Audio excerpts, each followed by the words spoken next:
तो भाई लोग नेटफ्लिक्स पे एक नया शो आज ही के दिन रिलीज हुआ है। नेम तस्करी, जिसके नाम से ही लगता है कि हाँ, इसमें स्मगलिंग वगैरह का केस होगा। ऊपर से नीरज पांडे का डायरेक्शन और इमरान हाशमी की एक्टिंग इसके लिए थोड़ी सी एक्साइटमेंट जरूर पैदा कर देती है, जिसका कुछ दिनों पहले ट्रेलर भी आया था। तो चलिए देख लेते हैं कि क्या ट्रेलर में जितना दम था उतना ही दम इस सीरीज में भी है या नहीं, या फिर बस गर्म करके ठंडा करने वाली बात होगी। एक्टिंग और डायरेक्शन की तो बात होगी ही होगी, साथ में इसके कुछ टेक्निकल साइड्स की भी बात कर लूंगा।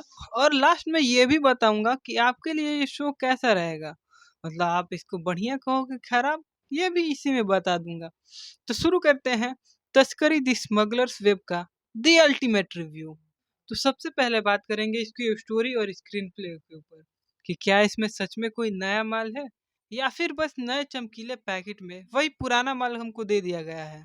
और बता देता हूँ कि छोटे मोटे स्पॉयलर्स होंगे तो अपने हिसाब से देख लेना तुम लोग। तो कहानी शुरुआत होती है एक सस्पेंडेड लेकिन of course razor sharp custom officer Arjun Meera से, प्लेड बाय इमरान हाशमी, जिसे एक इंटरनेशनल स्मगलिंग इंडिकेट को पकड़ने के लिए वापस बुलाया जाता है। इंडिकेट का सरगना कौन है? बड़ा चौधरी, प्लेड बाय शरद केलकर। क्या एक्टिंग की है बंदे ने। तो यहाँ तक अब कहानी सुनी सुनी लग रही है। एक सस्पेंडेड ऑफिसर जो दोबारा आता है, एक विलन है और एक मिशन है। यहाँ तक होता है एपिसोड 1, लेकिन फिर आता है इसका एपिसोड 2। यहाँ हमारे हीरो अर्जुन मीरा एक टीम बनाते हैं, और गेस करो टीम में कौन कौन है? सारे the best suspended custom officer. एक बात बताओ हमको, जब सारे बेस्ट थे तो उनको सस्पेंड किसने किया? यह फार्मूला अब इतना ओल्ड हो चुका है कि इसको म्यूजियम में रखने की जरूरत है। एकदम क्लासिक, इतना क्लासिक की कोई हद ही नहीं है। बीच बीच में ऐसे डायलॉग आते हैं, सदियों से जहां जहां ट्रैवल और बिजनेस हुआ है वहां तस्करी भी हुई है। इनको कोई समझाओ यार कि क्राइम थ्रिलर वाला ये शो बना रहे हैं, कोई मच मसाला वाली मूवी नहीं। मेकर्स इसको ले तो जाना चाहते थे एकदम एपिक, लेकिन तुम ही बताओ, जब उन्हीं पुरानी गलियों से ही जाना है तो नया रास्ता कैसे कहोगे तुम?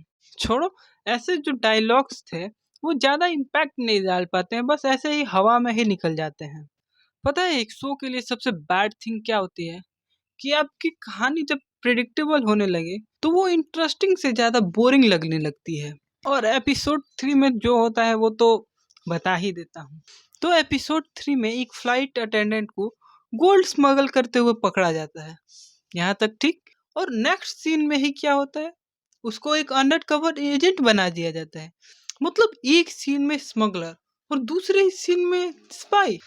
ना कोई ट्रेनिंग, ना कोई बैकग्राउंड चेक, ऐसे ही स्पाई। और पता है इस सिचुएशन पे ऐसा लगने लगा ये कि ये सुपर टीम है या फिर बुद्धू टीम है। रहने दो, इतना स्पॉइलर बहुत हो जाएगा, इसलिए अब डायरेक्ट रेटिंग दे देता हूँ। तो तस्करी की स्टोरी और स्क्रीन प्ले को मिलता है मेरे स्कोर कार्ड में 5 में से 3 स्टार। मानता हूँ नीरज पांडे का सिग्नेचर स्टाइल है, एक ग्राउंडेड फील है, लेकिन वही पुराने वाले ट्रॉप्स देखने को मिलते हैं। और प्रिडिक्टेबल पॉइंट्स के लिए इतना बहुत होता है यार।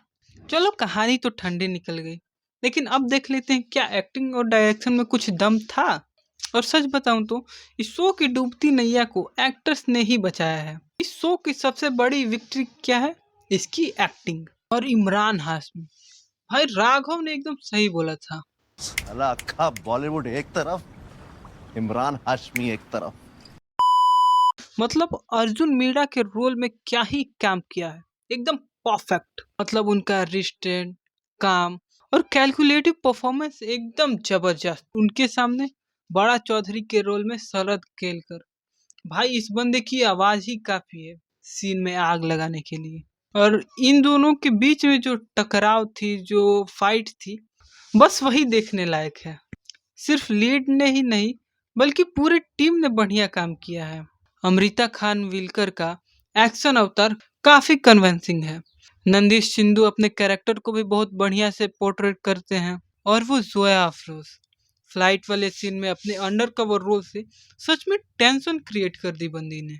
फिर से वीरेंद्र सक्सेना जैसे सीनियर एक्टर का एक छोटा सा रोल भी आपको काफी कन्विंसिंग लगता है इसमें। तो इसीलिए तस्करी की एक्टिंग को मिलता है 5 में से 4 स्टार्स। एक शो जो सिमिलर दिखता है बाकी अन्य मूवीज और शोज की तरह, उसको इन लोगों की एक्टिंग ने काफी हद तक ऊपर उठाकर लाया है।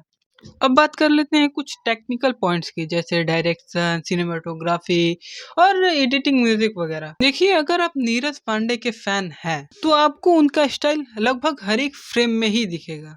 वही ग्राउंडेड रियलिज्म, मतलब चीजें एकदम असली लगती है। फिर मिलान, बैंकॉक, अल्देरा, पूरी दुनिया में इसकी सिनेमाटोग्राफी करके इसका स्किल बढ़ाने में भी बढ़िया रोल निभाते हैं, और इसमें तो कोई शक ही नहीं है। इसका टेक्निकल एग्जीक्यूशन बहुत ही तगड़ा है। चाहे इसकी डायरेक्शन की बात कर लो आप, या एडिटिंग की बात कर लो, या सिनेमेटोग्राफी, सब कुछ एकदम स्लिक और इंटरनेशनल लगता है। लेकिन इतना सब कुछ देखने के बाद भी आपको वही नीरज पांडे का पुराना वाला सिग्नेचर मिलेगा। खासकर स्पेशल ऑप्स की इतनी ज्यादा याद आएगी कि आपको लगेगा कहीं ये स्पेशल ऑफ का स्पिन ऑफ तो नहीं है। इसलिए इसकी टेक्निकल डिपार्टमेंट को हम देंगे 5 में से 3 स्टार्स। इसका ओवरऑल रेटिंग देख लेते हैं, जो होता है हमारा लगभग 5 में से 3.5 स्टार्स। इसको आप एकदम परफेक्ट तो नहीं कहोगे, लेकिन आपके वीकेंड बिंज वॉच के लिए एकदम सही रहेगा। आप थोड़े बहुत बिजी भी रहेंगे और छोटी सी इंगेजमेंट भी रहेगी इसको देखते हुए। ये रेटिंग वाले चुतियापे से हटकर क्या हमें ये सीरीज देखना चाहिए, या फिर हमको ये सीरीज कैसी लगेगी? तो सबसे पहले पॉजिटिव साइड की बात कर लेते हैं। अगर आपको नीरज पांडे का सिग्नेचर स्टाइल बढ़िया लगता है, जैसे आपने स्पेशल ऑप्स या स्पेशल 26 में देखा, तो ये आपको बढ़िया एंटरटेन करेगी। और ऊपर से अगर आप इमरान हाशमी के वो वाले फैन हो जो उनकी कैजुअल एक्टिंग को देखना चाहते हैं, ना कि सीरियल किसर को, तो इसको आप एक ट्राई जरूर दे सकते हो, जो कस्टम के ऊपर बेस्ड होती है, जिनमें आपको गोलियां नहीं अपना दिमाग चलाना होता है। तो फिर एक बार ये आपको मजा दिलाएगी। और अब बात कर लेते हैं सिक्के के दूसरे पहलू, मतलब ये आपको खराब कब लगेगी। यह एक प्रोसीजरल थ्रिलर है, जिसका मतलब कि कहानी बहुत धीरे धीरे आगे बढ़ेगी। अगर आप मिर्जापुर जैसा एकदम ताबड़तोड़ एक्शन देखना चाहते हो, तो ये आपको बहुत स्लो और धीमी फील जरूर कराएगी। ऊपर से नीरज पांडे का वही पुराना वाला सिग्नेचर स्टाइल देखने को मिलेगा, तो उससे भी अगर आपको निराशा हुई है तो ये भी निराश करेगी। ओवरऑल अगर आप कोई मच मसाला, हाई कोड एक्शन, अगर आप कुछ ऐसा देखना चाहते हो, तो ये आपको निराश जरूर करेगी। लेकिन आपके वीकेंड एंजॉयमेंट के लिए ये एक बिंज वॉच जरूर है।